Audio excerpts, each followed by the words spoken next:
नमस्कार, मैं रविश कुमार। दोस्तों, क्या सच में अभी तक आपने इस खबर को नहीं सुना? दरअसल मोदी के परम मित्र डोनाल्ड ट्रंप पर खुद मोदी के बैसाखी माने जाने वाले चंद्रबाबू नायडू अब खुलकर उनकी बखिया उधेड़ने लग गए हैं। वही ट्रंप जिनके खिलाफ साहेब के मुंह से ट्रंप का नाम नहीं लिया जाता है, उनको ही नायडू बाबू ने बिना तेल साबुन के रगड़ दिया है। जी हां, आपने बिल्कुल सही सुना। नायडू ने ट्रंप के नीतियों को भारत के किसानों के लिए विनाशकारी बता दिया। अब सवाल है, क्या मोदी का अजेय शासन अब डूबने वाला है? अब पीएम मोदी क्या करेंगे? दोस्तों, यह खबर सुनकर आपकी आंखों में आंसू आ गए होंगे और दिल में भी गुस्सा आ गया होगा, है ना? तो आइए आज की खबर में जानते हैं कि पीएम मोदी की विदाई कब होगी। और हां, वीडियो को लाइक और सब्सक्राइब जरूर करें। दोस्तों, क्या आपने ध्यान दिया कि अब वही नायडू जो कल तक मोदी के हर कदम पर ताली बजाते थे, आज खुले मंच से ट्रंप को कोस रहे हैं? लेकिन असली निशाना कौन है? क्या आपको समझ में नहीं आ रहा? ट्रंप के बहाने सीधे मोदी के विदेशी नीति के पिटते हुए चेहरे पर तमाचा जड़ दिया गया है। किसान रैली में आंध्र के मुख्यमंत्री चंद्रबाबू नायडू ने वो कहा जो मोदी जी का कोई प्रवक्ता सपने में भी नहीं कह सकता, कि ट्रंप की पॉलिसी भारतीय किसानों को तोड़ रही है, बर्बाद कर रही है। क्या यह इत्तेफाक है? नहीं, यह इत्तेफाक नहीं है, यह चेतावनी है उस राजा को जो अब नंगा हो चुका है, पर दरबार में सब तालियां बजा रहे हैं। आप सोचिए, एक वो नेता जो एनडीए का हिस्सा है, मंच से ट्रंप की आलोचना कर रहा है, सीधा हमला।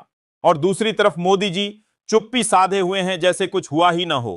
क्या इसलिए कि उनके अमेरिका दौरे की चकाचौंध अब फेल हो चुकी है? मोदी जी वो प्रधान सेवक हैं जो कैमरा देखकर किसानों से मुस्कुराते हैं, लेकिन उनके लिए ट्रंप के सामने आवाज नहीं उठाते। जबकि हर साल 2,25,000 अरब डॉलर से अधिक का सी फूड अमेरिका जाता है और ट्रंप की टैक्स नीतियों ने इन किसानों को तबाह कर दिया है। लेकिन मोदी जी की जुबान पर ताला है और ट्रंप की आलोचना ही नहीं। दोस्तों, नायडू बाबू ने एक के बाद एक मोदी सरकार की साजिशों की परतें उधेड़ दी हैं। वोटर लिस्ट का मामला याद है? बिहार में जब चुनाव से पहले वोटर लिस्ट में छेड़छाड़ की साजिश रची गई, तब भी मोदी जी मौन थे, शाह जी मौन थे। लेकिन नायडू ने चुनाव आयोग को सीधी चिट्ठी लिख डाली। कहा, यह जो बिहार में गड़बड़झाला चल रहा है, वह लोकतंत्र के लिए जहर है। अब सोचिए, जिस आदमी के दम पर मोदी सरकार खड़ी है, वही सरकार की पोल खोल रहा है।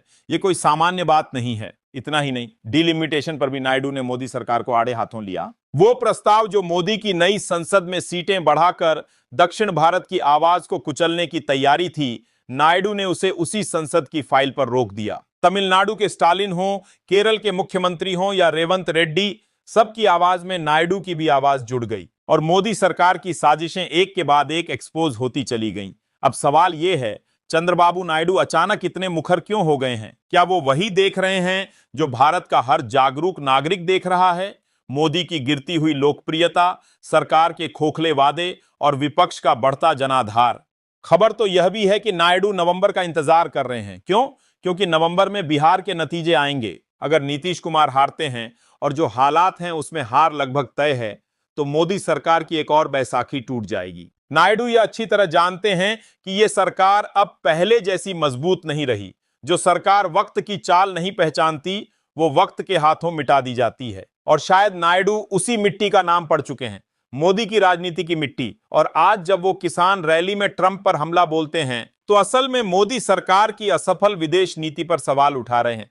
जब वो बिहार में वोटर लिस्ट की धांधली पर आवाज उठाते हैं, तो असल में शाह की चुनावी चालों को बेनकाब कर रहे हैं। और जब वो डिलिमिटेशन पर अड़ जाते हैं, तो असल में मोदी की उस नई संसद के नक्शे को आग लगा रहे हैं जो दक्षिण भारत को बेआवाज बनाने की तैयारी थी। अब आप ही बताइए, क्या यह वही सरकार है जो 2014 में विकास का सपना लेकर आई थी, या फिर यह वही सड़ती हुई व्यवस्था है जिसे अब उसके अपने लोग ही नोच नोच कर फेंक रहे हैं? और सवाल सिर्फ नायडू पर नहीं रुकता, सवाल मोदी पर है, सवाल अमित शाह पर है, सवाल इस पूरी व्यवस्था पर है जो देश के नाम पर अपना एजेंडा चला रही है। लेकिन अब देश चुप नहीं रहेगा। अब एनडीए के अंदर ही विद्रोह की आग सुलग चुकी है, क्योंकि किसान केवल वोट नहीं होते, वे इस देश की आत्मा होते हैं। और जब आत्मा घायल होती है, तो सत्ता के हर छलावे की परत खुलती है।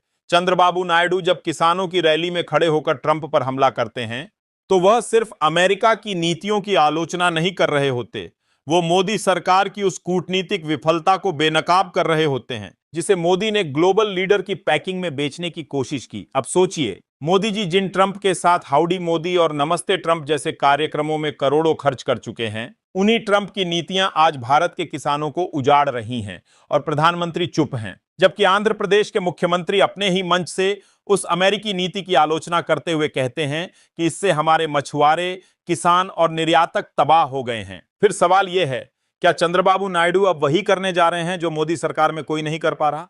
सवाल पूछना, अरे साहब, यहां तो स्थिति यह है कि अगर अमित शाह छींक दें तो पूरी भाजपा खांसने लगती है। और ऐसे माहौल में नायडू जैसे सहयोगी का सत्ता के खिलाफ खड़ा हो जाना, क्या यह इशारा नहीं कि सत्ताधारी दल का अंत अब समीप है? दूसरी तरफ आइए बात करें उस दुस्साहस की जो चंद्रबाबू नायडू ने बिहार में दिखाई। वोटर लिस्ट में संशोधन के नाम पर जो खेल खेला जा रहा है, वो खेल नहीं बल्कि लोकतंत्र की हत्या है। नायडू ने न केवल इस पर चुनाव आयोग को चेताया, बल्कि इसकी टाइमिंग पर भी सवाल उठाए। अब आप सोचिए, एनडीए का ही एक वरिष्ठ नेता चुनाव आयोग की निष्पक्षता पर सवाल उठाए तो मामला कितना गंभीर है। क्या यह महज संयोग है कि बिहार की वोटर लिस्ट में बदलाव ठीक उस वक्त किए जा रहे हैं जब जेडीयू और बीजेपी के रिश्तों में खटास आई है? क्या चुनाव आयोग का यह सामूहिक सुधार एक प्रायोजित गड़बड़ी है? और क्या चंद्रबाबू नायडू इस प्रायोजन को भांप चुके हैं, क्योंकि वह खुद भी ऐसी साजिशों का शिकार रह चुके हैं? जब आंध्र प्रदेश में टीडीपी के खिलाफ चुनावी रणनीति में भाजपा ने सीबीआई और ईसी जैसे संस्थानों का दुरुपयोग किया था, अब वो समय नहीं रहा जब बीजेपी अकेले अपने दम पर सरकारें बना सकती थी। और ये बात मोदी शाह को भी मालूम है। इसलिए अब सत्ता की मजबूरी है सहयोगियों को मनाकर रखना।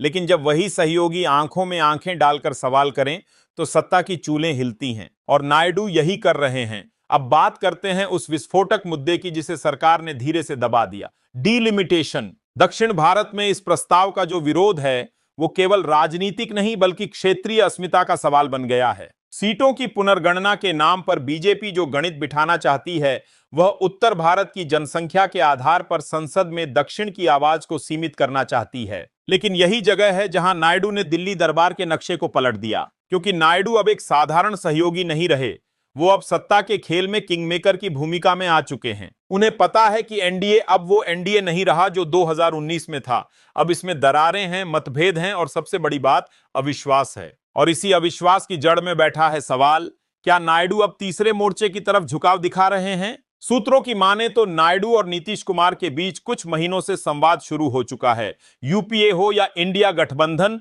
सबकी निगाहें नायडू पर हैं, क्योंकि बीजेपी जानती है कि अगर दक्षिण से टीडीपी और तेलंगाना से कांग्रेस साथ आ गए तो उनका पूरा दक्षिणी समीकरण ध्वस्त हो जाएगा और मोदी का 400 पार वाला सपना सिर्फ सपना बनकर रह जाएगा। यहां एक और तथ्य बेहद जरूरी है। संसद के विशेष सत्र में नायडू ने एक शब्द तक डिलिमिटेशन पर नहीं बोला, लेकिन आंध्र विधानसभा में उन्होंने इस पर साफ कहा कि यह संविधान के मूल ढांचे के खिलाफ है। यह खामोशी नहीं थी, यह रणनीति थी। क्योंकि जब आप दुश्मन की चाल समझते हैं तो पहली चाल में प्रतिक्रिया नहीं देते, इंतजार करते हैं कि वो कितनी बड़ी चूक करता है। और अब जब बिहार चुनाव सिर पर हैं, नायडू जैसे अनुभवी नेता मोदी की हर चाल को भांप चुके हैं। उन्हें पता है कि बिहार की हार सिर्फ नीतीश की नहीं होगी, वो मोदी की छवि पर सबसे बड़ा धक्का होगा। और उसी धक्के के इंतजार में शायद नायडू भी हैं, क्योंकि वो जानते हैं कि जो सत्ता डगमगाने लगे वहां से खुद को अलग करना ही राजनीति की बुद्धिमानी होती है। तो कुल मिलाकर एक तरफ मोदी